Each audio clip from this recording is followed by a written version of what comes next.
Hey, folks, welcome to Phantoms and Monsters Radio. Now, Maryland may be a small state, but it contains a remarkable variety of strange, unexplained activity. From the wooded river valleys of central Maryland to the Catoctin Mountains, from back roads of Prince George's County to rural farms of Cecil County, Maryland, has produced decades of cryptid sightings, phantom figures, strange lights, winged anomalies, and high strangest encounters. And for this episode of Phantoms and Monsters Radio, we're going to examine several Maryland cases that stand out for their locations, witness details, and continuing irreverence. Now, some of these reports are rooted in folklore, some are modern eyewitness accounts, some are personal investigations, and a few are connected to my own experiences in the field. Now, we will begin in Patapsco River corridor because for me, this part of Maryland is personal. Now, one of the most compelling Bigfoot clusters in Maryland centers on the Patapsco River corridor, especially the area around Sykesville, Daniels, and Patapsco Valley State Park. This region already has a history. In the early 1970s, the so-called Sykesville Monster became part of Maryland's local cryptid lore after reports of a large, hairy, unknown creature circulated throughout the area. Years later, on May 9th, 1981, I had my own Bigfoot encounter near Sykesville along the south branch of the Patapsco River. That encounter became one of the defining events in my life as an investigator, but I don't believe it was isolated. In August 2015, a woman and her daughter were walking in the Daniels area of Patapsco Valley State Park. It was about 6:45 p.m. in the evening before school started. They had walked roughly 35 minutes down the trail along the river when they noticed several deer standing motionless on the hillside. The deer were not feeding. They were not moving. They were frozen. The witness then heard heavy footfalls nearby, but chose not to alarm her daughter. A short time later, her daughter said she did not feel good and wanted to leave. And as the mother turned back toward her, an object struck the ground about 10 to 15 foot away. They froze. The woman hesitated, wanting to see what had landed. Then a second, larger object came down even closer, only 8 to 10 feet from her. At that point, her daughter became extremely upset and they quickly left the area. Now, the witness later told me that the foliage was thick and the area was unusually quiet. And the only other people they saw was a runner. She also noted that the deer remained frozen on the hillside as they left. Now, because of the time of day, the heavy footfalls, the deer's behavior, and the thrown objects, I wondered whether the witness and her daughter may have interrupted a hunt or feeding. Rock or object throwing is often reported in Sasquatch encounters and may function as a warning. Now, the Daniels location is especially interesting because it is only about 6 miles downstream from the area where I had my own encounter. Now, another Patapsco Valley incident involved a mother and her teenage son exploring a seldom used section of the park.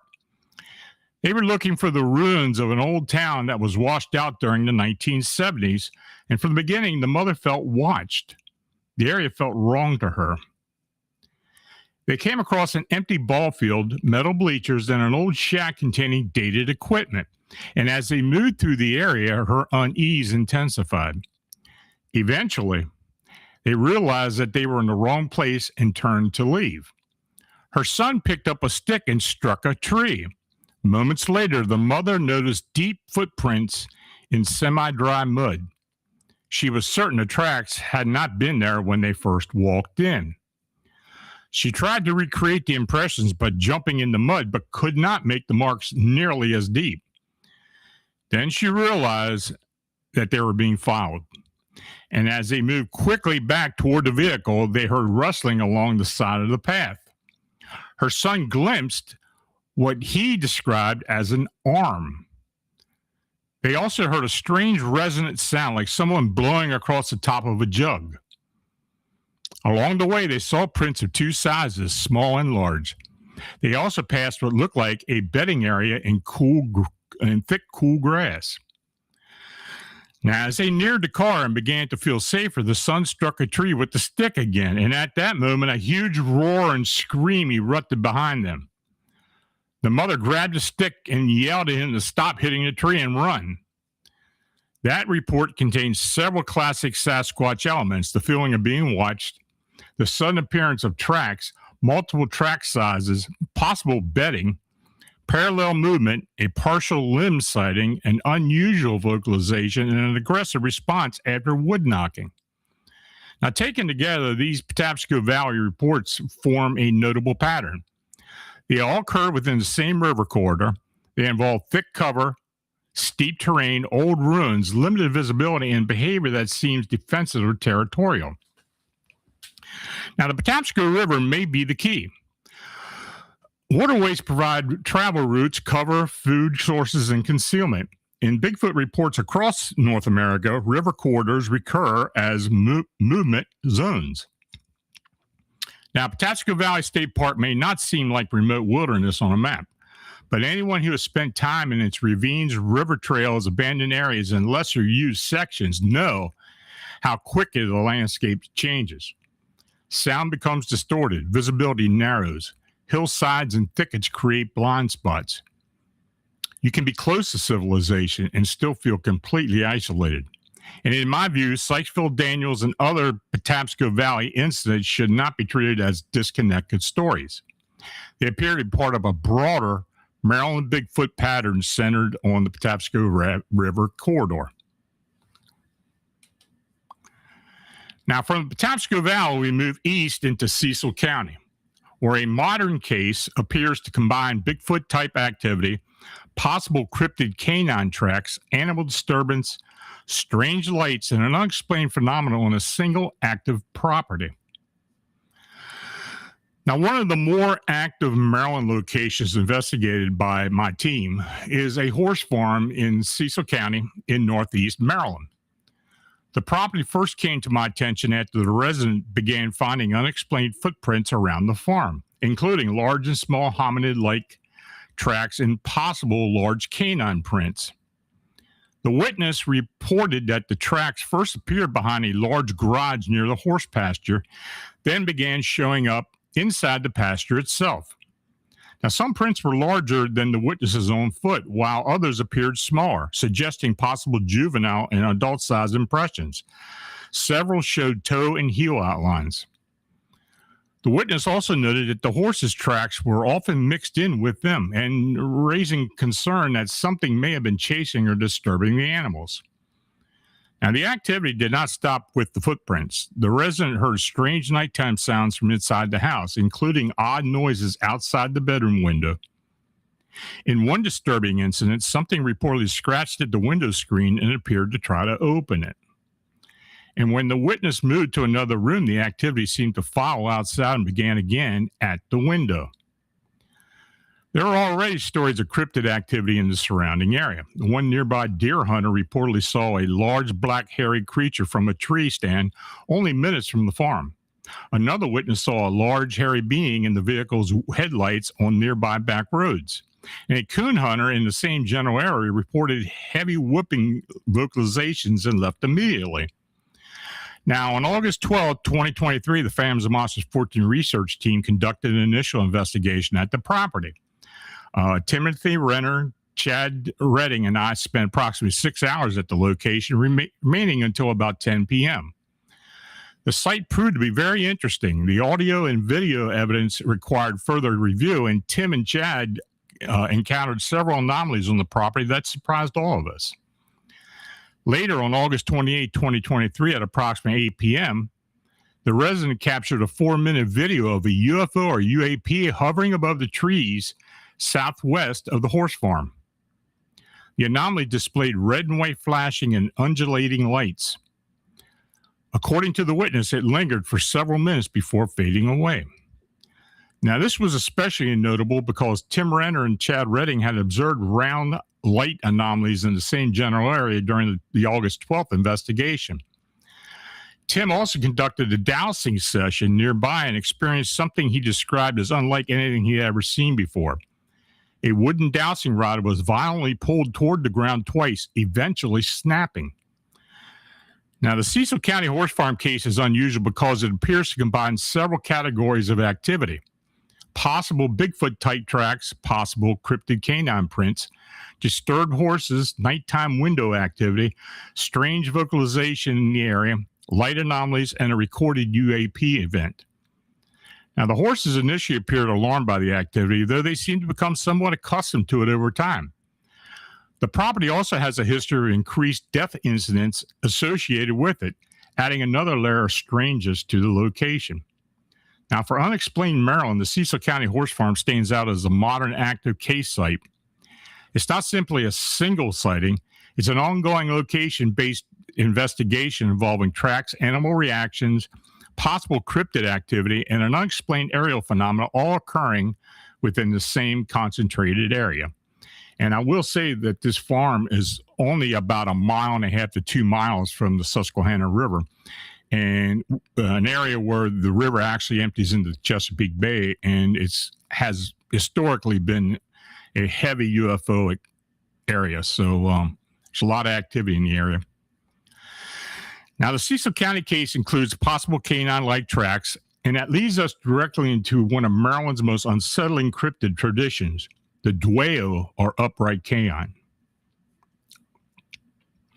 Now, Maryland's version of the Dogman is often known as the Dwayyo, an upright cryptid canine rooted in folklore of Western Maryland. The name is associated with earlier reports from German and Pennsylvania Dutch settlers, especially farmers who moved into the region from Pennsylvania. Their descriptions were similar to old world werewolf traditions, a large wolf-like creature walking upright on 2 legs. Now, modern reports continue to surface, particularly along the Catoctin Mountain corridor in Frederick County, in Washington County, and on rural roads between Hagerstown, Thurmont, Emmitsburg, and the Antietam region. Now, one of the more recent reports occurred on August 7th, 2023, near Hagerstown. A husband and wife were driving on Route 65 Sharpsburg Pike, south of Rockland Drive, and about 3 miles north of the Antietam National Battlefield. It was around 10 p.m., shortly after a major severe weather outbreak had moved through the region. And as they drove northbound, the husband saw something move fast from an open field on the left side of the road. It was running upright, directly toward the highway. He immediately hit the brakes, realizing that the creature continued its path and might strike it. Both witnesses saw the figure. The wife exclaimed, "What the hell is that?" The creature was black, covered in fur, and running on two legs at an estimated 30 to 35 miles an hour. It had dog-like legs, a narrow waist, a heavier upper body, and a broad chest, pointed upright ears, and a long snout. Now, the witnesses were unsure whether the creature had a tail because its speed and shape drew most of the attention. Now, the driver later returned to the location in daylight and again at night to see whether headlights, shadows, structures, and reflections could have created the illusion. He found nothing in the open field that could account for what they had seen. Now, both witnesses concluded that they had observed a real physical creature. The witness also noted that earlier that day, the region had experienced severe storms, including torrential rain, high winds, hail, and lightning. He wondered whether the creature had been driven out of the mountain area by storm drainage and was storm damage and was returning toward the wooded ridges when it encountered it. Now, another significant report came from October 2019 along Route 15 south between Emmitsburg and Thurmont. The witness was driving home on a misty night after crossing from Pennsylvania into Maryland. Near Little Owens Creek, he saw something standing by the roadside. He described it as a 6 to 7 foot tall upright canine with dark fur, a long snout, pointed ears, muscular limbs, long claws, and bright yellow eyes and a long tail.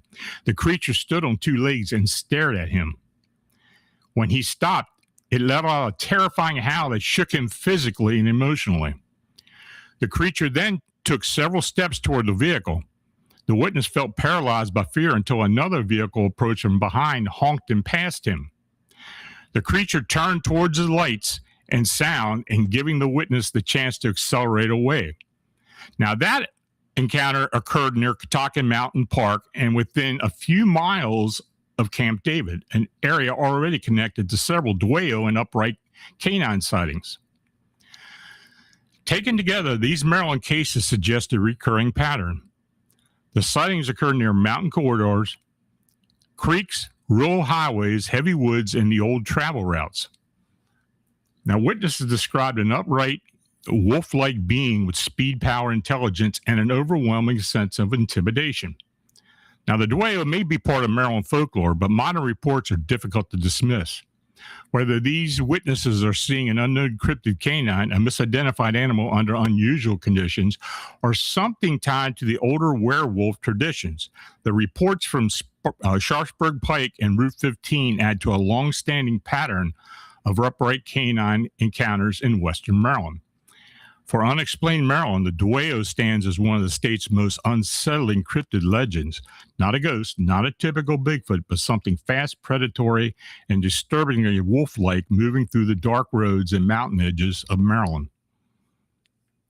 Now, Maryland's upright canine reports are disturbing because they live on the edge of folklore and modern eyewitness testimony. But there's another Maryland creature that may be even more famous and even more tangled in legend, exaggeration, and possibly misidentified cryptid activity. That creature is the Goatman. Now, one of Maryland's most enduring cryptid legends is the Goatman, a creature usually described as part man and part goat. Now, witnesses have claimed it stands 7 to 8 foot tall, weighs several hundred pounds, and has goat-like feet, a powerful human-like upper body, and a horned head and patches of coarse fur. Now, the Goatman is most often associated with Prince George's County, especially Bowie, Glendale, Beltsville, Fletchertown Road, Woodmore, Hydesville, and the rural roads and wooded areas around those communities. Now, the legend reportedly began in the late 1950s when a young couple parked along Zug Road and claimed that a goat-like humanoid struck the hood of their car while holding what appeared to be an axe. On June 1963, another couple walking on Zug Road reportedly saw a tall, ragged, human-like animal watching them from the woods. In April 1971, a farmer near Fletchertown Road claimed to see a large man-like creature feeding on the remains of a pig. Later that same year, the Goatman legend reached the local newspapers. On November 10, 1971, the Prince George's County News ran a front-page story titled, Residents fear Goatman lives.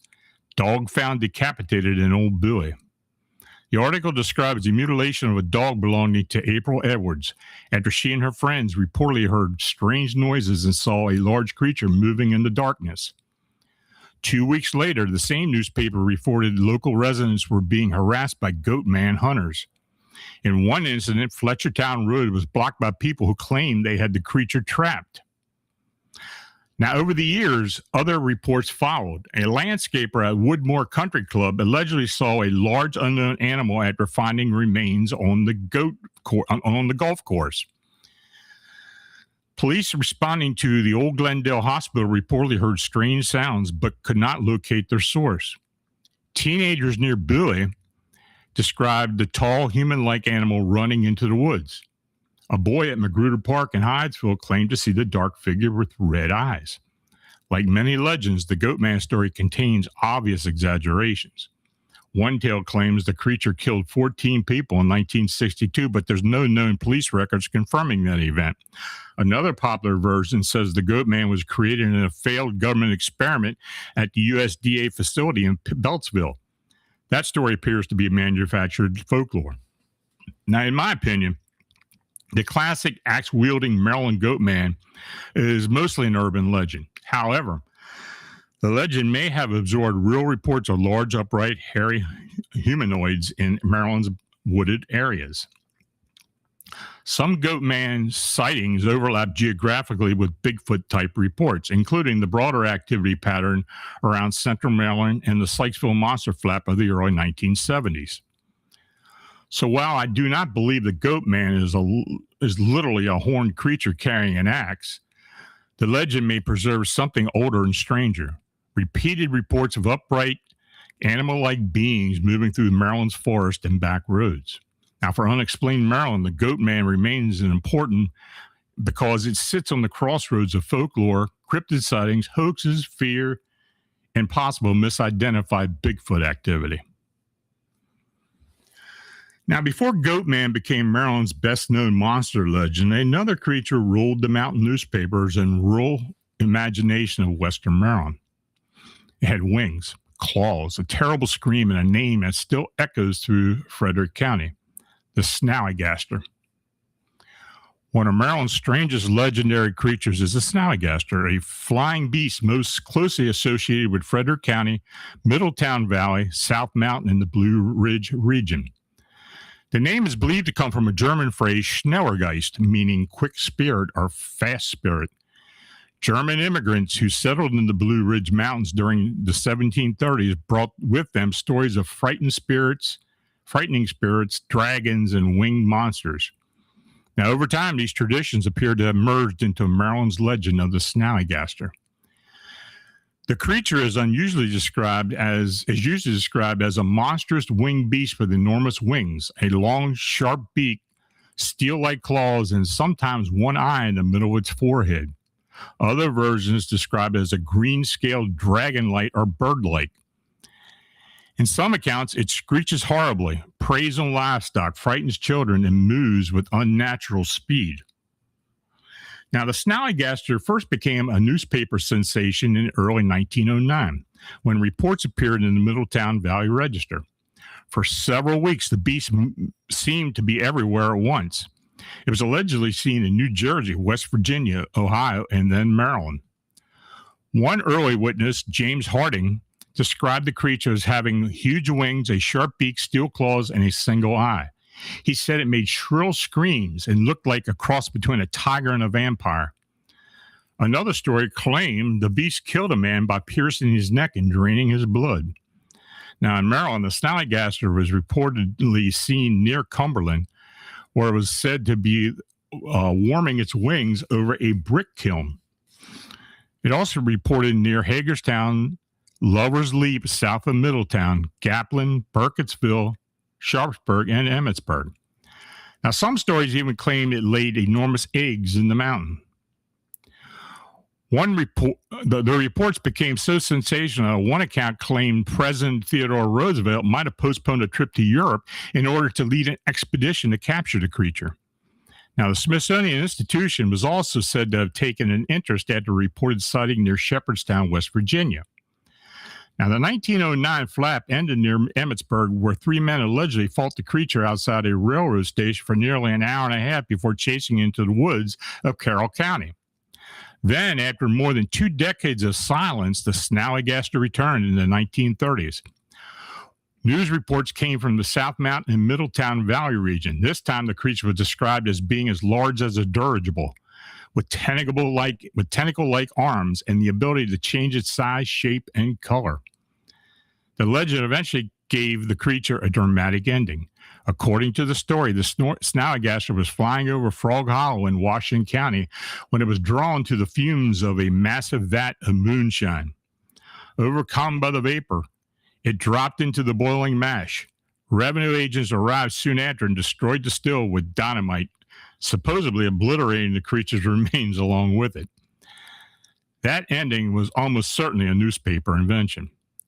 In fact, many Snallygaster stories were likely created or exaggerated by local newspaper editors, possibly as a form of rivalry or publicity. But the creature's roots are older than 1909 newspaper stories. The legend draws from Pennsylvania Dutch folklore, Germanic spirit lore, dragon stories, and mountain monster traditions. Now, even though the Snallygaster is often called Maryland's monster, is discussed far less than the Goatman or the Sykesville Monster. Still, the legend persists. There have been occasional modern hunts in places like Patapsco and Cunningham Falls State Parks, and I've even heard of claims that the Snallygaster den was once located near Camp David. Whether the Snallygaster began as folklore, newspaper fiction, misidentification, or something stranger, it remains one of Maryland's most unusual cryptid legends. A winged monster of the mountains, born from immigrant folklore and kept alive by fear, rumor, and dark wooded ridges of western Maryland. Now, the Snallygaster may have been inflated by newspaper editors, but Maryland has produced other winged and bird-like reports that are much harder to dismiss. One of the strangest involved a large, colorful, unknown bird seen repeatedly near Patapsco Valley State Park. I came to call it the Patapsco Phoenix. Now, one of the stranger cases from Maryland's Patapsco Valley involves a series of reports from 1985 to 1987 describing a large, colorful bird-like creature seen near Patapsco Valley State Park, close to Ilchester, Thistle Road, River Road, Hilltop Road, and the Old Mill Village. I used to work nearby there. The first report came in May 5th, 1985, when I received a call from Alfred M., who said he and two other men had seen a large bird-like creature perched in a hickory tree while driving south on Thistle Road toward River Road. The location bordered Patapsco Valley State Park in southwest Baltimore County. Now, Alfred stopped the vehicle, and the witnesses watched the creature for several minutes. It eventually flew from the tree and landed about 50 feet from the road, giving them a clear look. Alfred described it as standing 4 to 5 feet tall, with a greenish blue body, a bright red head, long, thick legs, visible talons, and large, slanted yellow eyes. He estimated the wingspan at 15 foot or more. The creature made a clucking and cackling sounds before spreading its wings and flying east. Now, Alfred also said it also reminded him of a strange cross between a dragon and a peacock. Now, at first, I considered ordinary explanations, including a turkey vulture or an escaped peacock. I later learned that a peacock farm had existed in the area decades earlier, but I found no evidence to confirm that such a bird was responsible. Now, later that year, another report surfaced near Hilton area of Patapsco Valley State Park on Hilltop Road.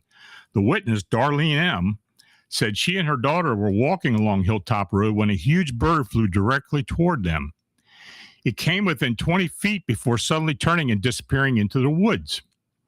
Darlene described a vibrant red head, fierce eyes, red wings tipped with large green feathers, and an overall appearance reminiscent of an old illustration she later found of the Feng Huang, also known as the Chinese phoenix. She said the resemblance was striking. Now, on April 29th, 1986, several employees at the local paper mill where I worked at reportedly saw a large bird standing in the loading area. Their description suggested a very large peacock, but there were odd differences. The bird had a red head and lacked the long ornamental plumes normally associated with peacocks. I also saw the creature, and that description is very close to what I actually saw as well. Then, in January 1987, a truck driver named Robert S. was traveling south on Thistle Road when a huge bird flew across the road in front of the vehicle. There was snow on the ground, and the creature was silhouetted clearly enough for him to see get a quick but detailed look. Robert said it looked like a dragon, was powerfully built, and appeared to be as long as his truck was wide. He also described a red head and greenish blue body and wings. Now, the final known sighting occurred in June 30th, 1987. A Baltimore Gas and Electric employee named David was working with a partner along the power line that runs through the state park. North of Hilltop Road, near the old mill village, the line passes closely to an abandoned church graveyard that had been overtaken by woods. Now, David heard rustling and first assumed it was a deer. Then he saw a large bird-like creature rise from a rock, spread its wings, and vanish. He later described it as resembling a griffin, though he admitted he did not get a very good look at it. The sight shocked him enough that he did not want to return to the location. Now, these reports remain difficult to classify. The peacock explanation is possible in some cases, especially given the area's reported history of peacocks, but it doesn't fully account for the creature's size, repeated redhead descriptions, and enormous wingspans, talons, powerfully builds, and the repeated comparison to a dragon, phoenix, or griffin. The witness, Darlene, may have been closest when she compared it to a mythical firebird. Now, whether these sightings involved an escaped exotic bird, a misidentified known species, or unknown avian anomaly, or something stranger, the Patapsco phoenix remains one of the most unusual creature reports that I have personally investigated in Maryland. Now, for Unexplained Maryland, this case stands apart because it does not fit neatly into Bigfoot, winged humanoid, UFO, and ghost categories. It is simply a strange, recurring series of sightings involving a large, brilliant, bird-like creature in the wooded Patapsco Valley. Now we leave the wooded ridges and river valleys and move into the city where one of the Maryland's creepiest recurring anomalies has been reported in broad daylight. Not a monster in the woods, not a creature on a rural road, but a tall, red-cloaked figure was walking through West Baltimore while everyone nearby seemed not to notice it. Now, the West Side Phantom is one of the stranger urban anomalies I've encountered in Maryland reports. The witness described seeing a bizarre figure in West Baltimore about 2004. He was paying attention to his mirrors when he noticed a crowd of people standing on the corner. Then from behind the crowd, a very tall figure walked out. It was wearing a bright red robe with a hood over its head and a cane in its hand. The arms of the robe covered the hands. The hood covered the entire face, but the strangest part was that no one around seemed to react. The witness thought at first that people were going to harass the figure. The neighborhood was not the kind of place where someone would want to draw attention, but the figure simply lurched along without anyone looking at it. And according to the witness, the being had to be close to 7 feet tall, even though it was hunched over. It was daylight. The robe was bright red. It walked straight through the crowd of people, yet no one acknowledged it. The witness felt that the robe might have been concealing a serious physical deformity, and the cane seemed to support that possibility. But the bright red robe made no sense if the goal was to avoid attention. The witness said he always wondered what the robe was hiding, though he felt lucky that he did not know.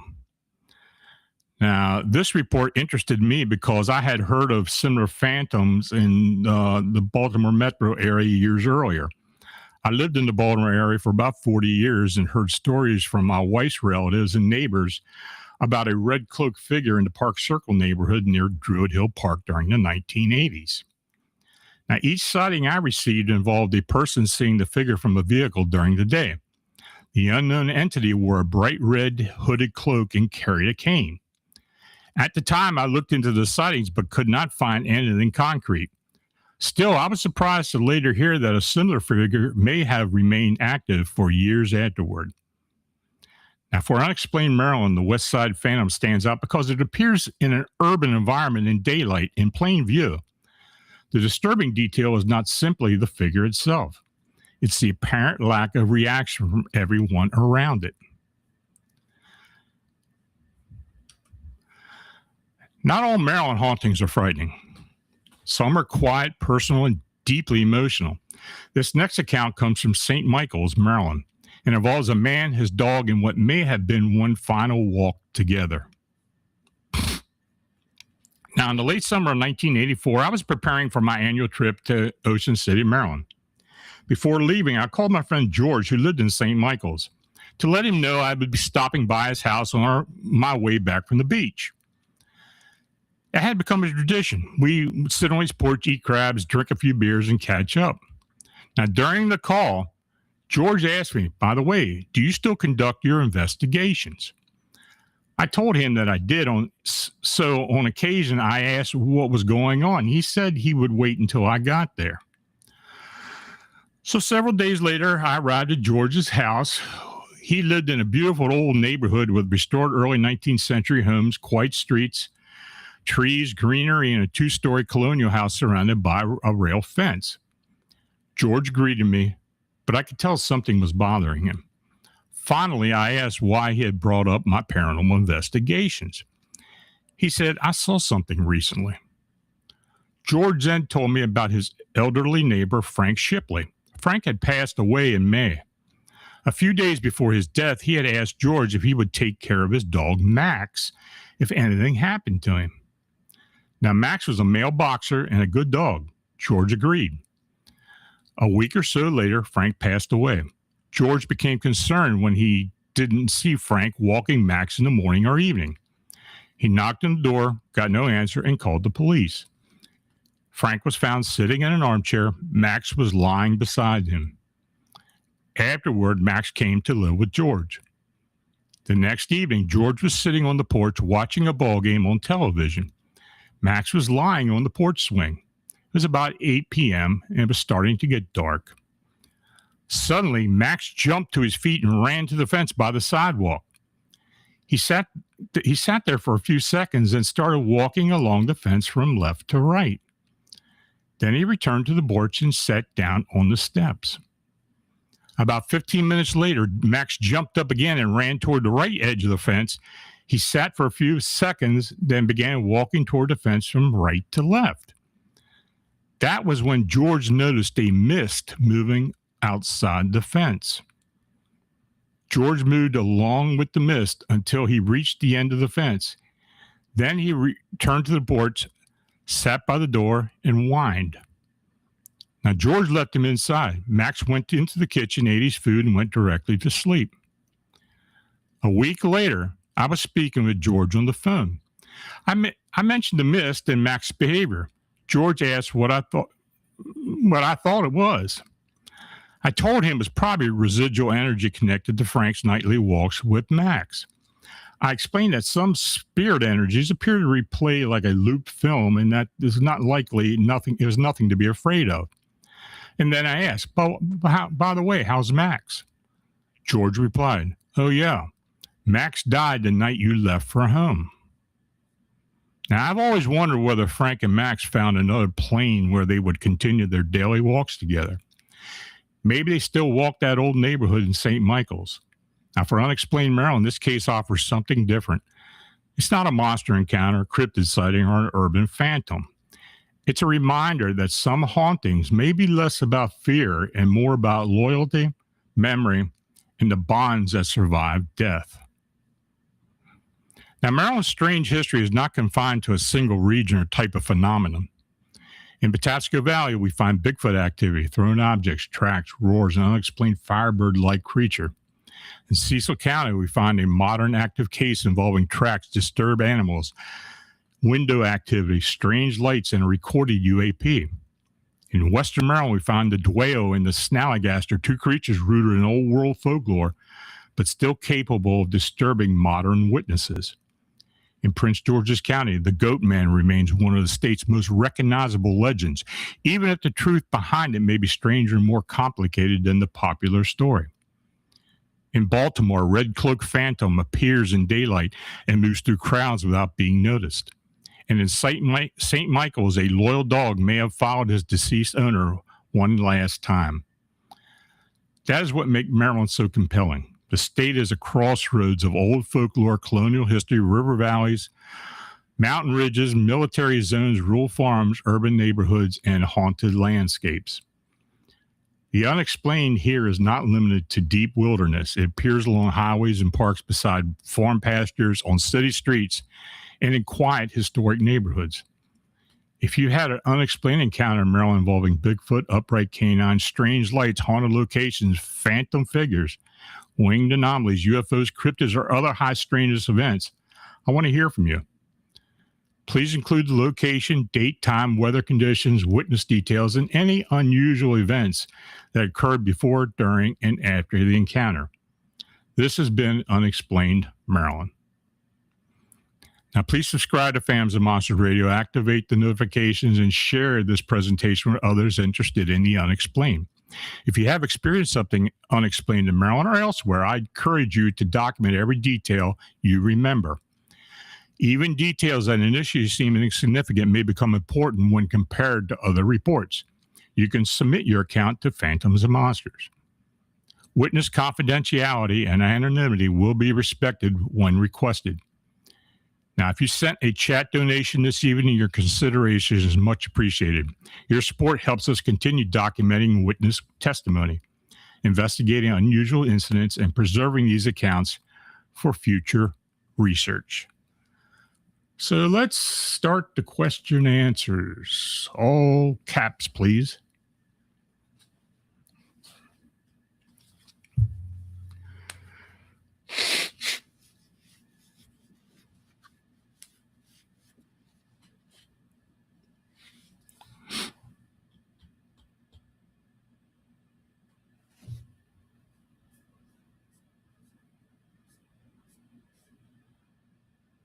Anybody got a question?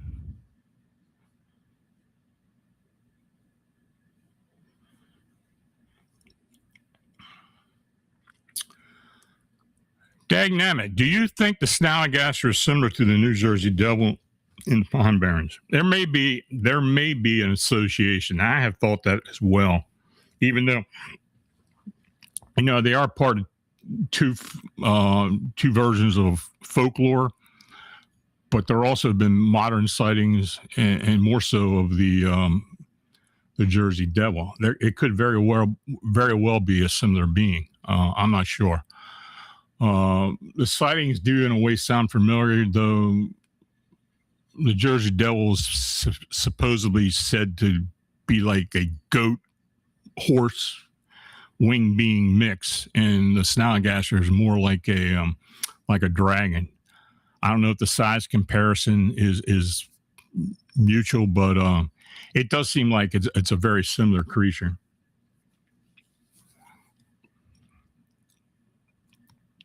Can Squatch, do you have any reports of paranormal or cryptid activity on government property facilities in Maryland? I do, and it involves Bigfoot.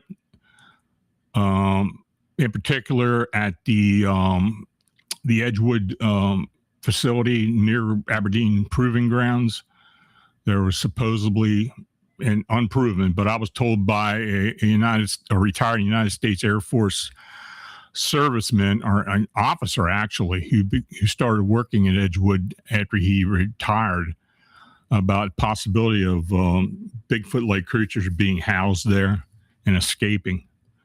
And in fact, we had a large flap of Bigfoot sightings in Baltimore County and Harford County not long after that supposed escape by several of these creatures.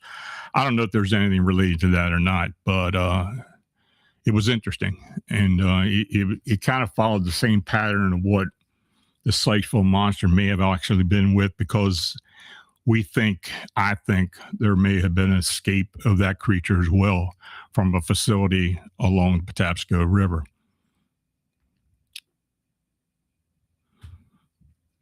Dagnammit, do you think you saw a caveman when you were fishing in Maryland?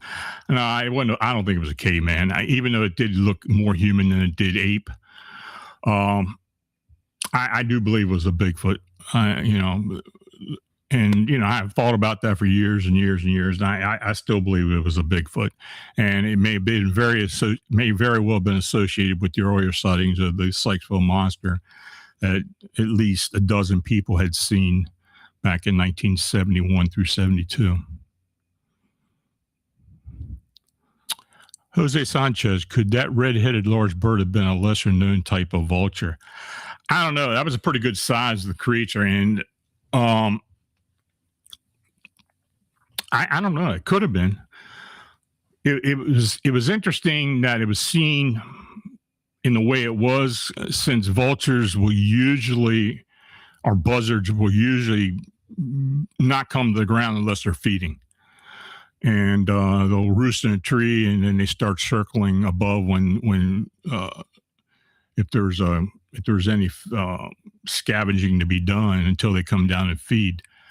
This thing was flying all around the place, so I don't think it was that.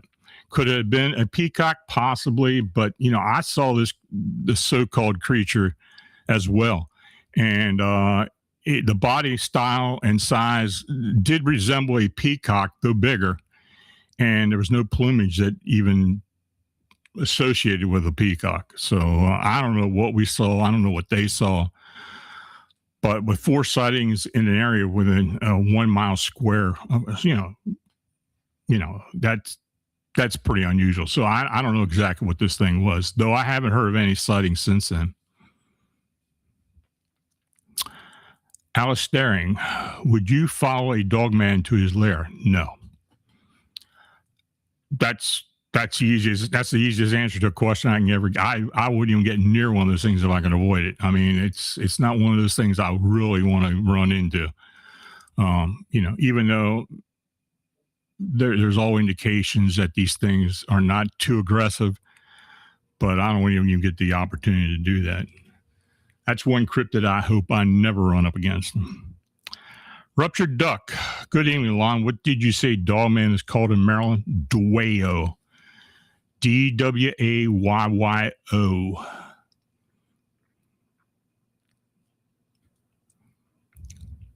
Can Squatch, what do you think the Goatman is connected to? I don't know. I think it is more of an urban legend. I really do think it's a Bigfoot, because we've had a lot of Bigfoot sightings in that area. Billy and Laurel, those woods around there, have had Bigfoot sightings. I've investigated Bigfoot in that area up until even 3 years ago. That Washington, D.C. Suburb area north of the city, even as far southeast as Andrews Air Force Base, we've had sightings of Bigfoot.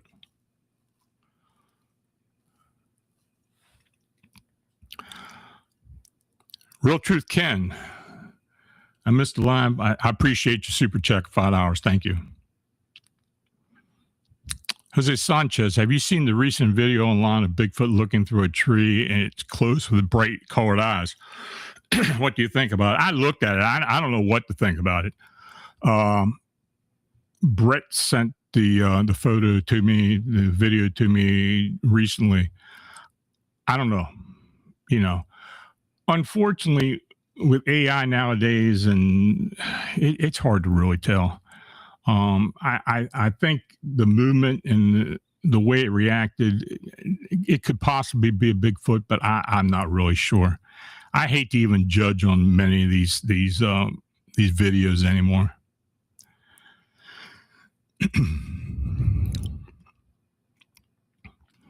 Lala Bright, why are so many reports clustered along river valleys?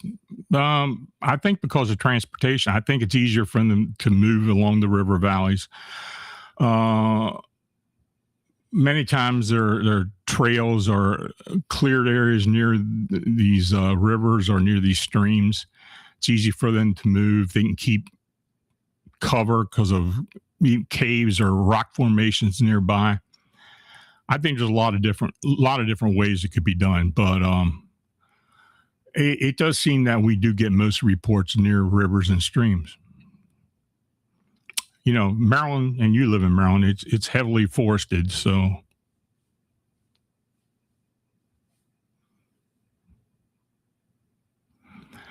Michelle, do you think the Bigfoot are in any way military related? I think some of these sightings were. I think my sighting was. I think the one I mentioned with Edgewood was, and some of the subsequent sightings may have been involved with government. Unless we get any corroborating evidence, though, it's really hard to tell other than just by hearsay. But I think there's a very good possibility that there's something connected there. Lala Bright, what environmental factors appear most often? Well, interestingly enough, even though the state parks aren't really open at night, we get a lot of daytime sightings of a lot of different things in Maryland for whatever reason. We've had cryptid canine sightings in Rock State Park during the day when that place is open. We've had 2 of them, and I'll have to talk about those in a later time. I just didn't have room to put it all in there. My sighting was during the day. Most Bigfoot sightings are during the day.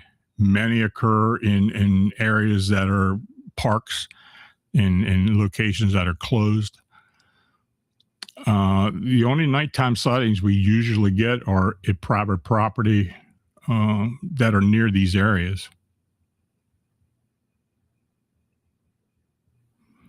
Michelle, do you think the Snallygaster are like Thunderbirds? I don't think so. I don't know.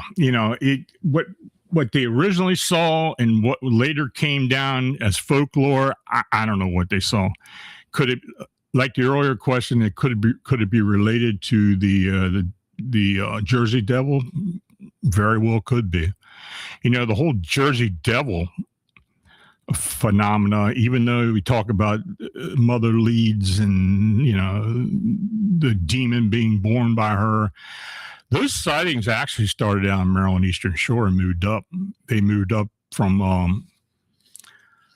what county was that? Was it Chester County? Chester County on Eastern Shore, it moved up north through Delaware up into New Jersey. And when it got up to New Jersey, I guess that's when the whole mother leads thing started and became part of the folklore. But the sightings of something similar to that had been seen for almost a century before that.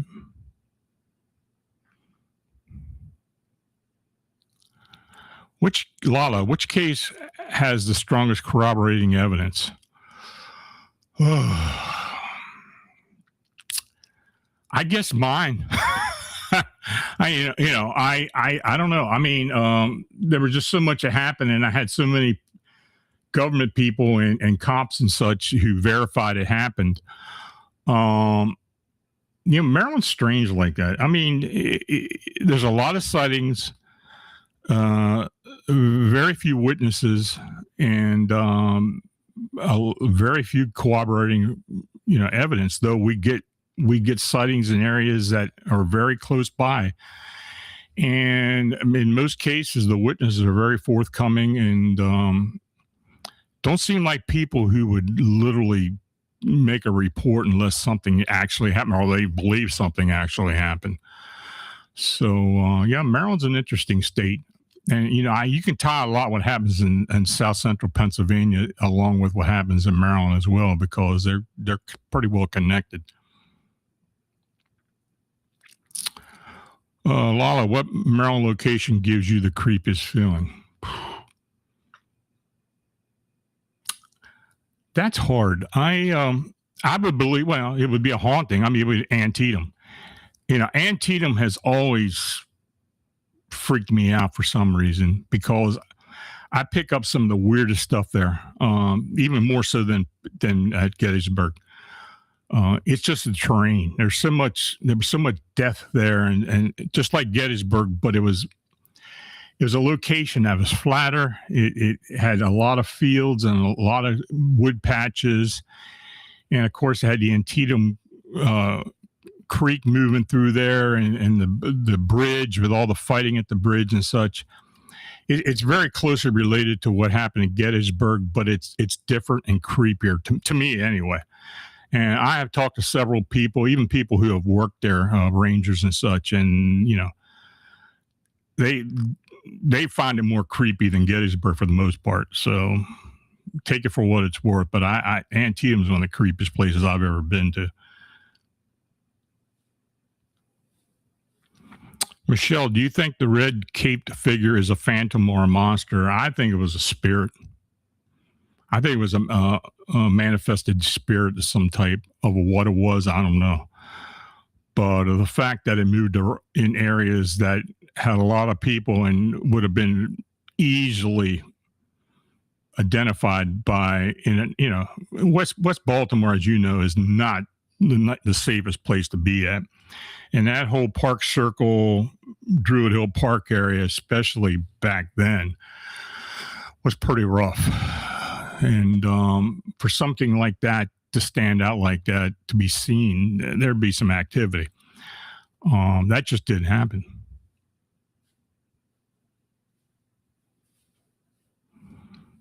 Demon Tooth, anything near Ocean City, Maryland? We're going there next week. I don't know. I do know. I saw a story today, and I don't know where you're going to be at in Ocean City, but they've got a problem with coyotes down there now for whatever reason. And, coming on the beaches as well. And I don't know what to tell you other than that, but you don't hear a whole lot of Ocean City. Maybe a couple of haunted locations at some of the older hotels occasionally. But not a whole lot. As far as cryptid activity, it's pretty non-existent, though there have been some Bigfoot sightings in areas near Ocean City, but not at Ocean City.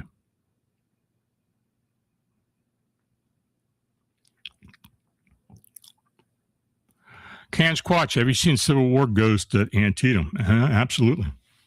There's a lot of activity down there.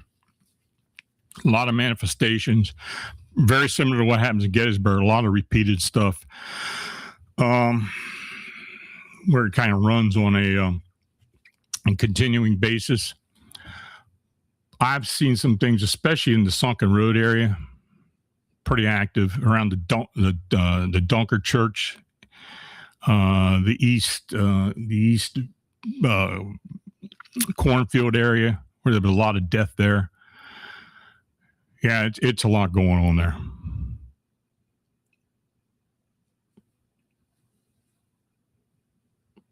Michelle, do you think we could go looking for werewolves together one day?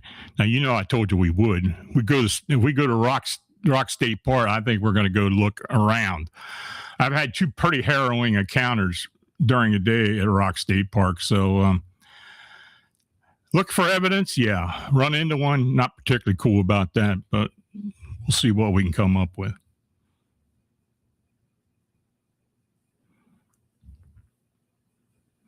Anything else, folks? Well, I want to, again, thank you all for coming on tonight and being in the chat and great questions.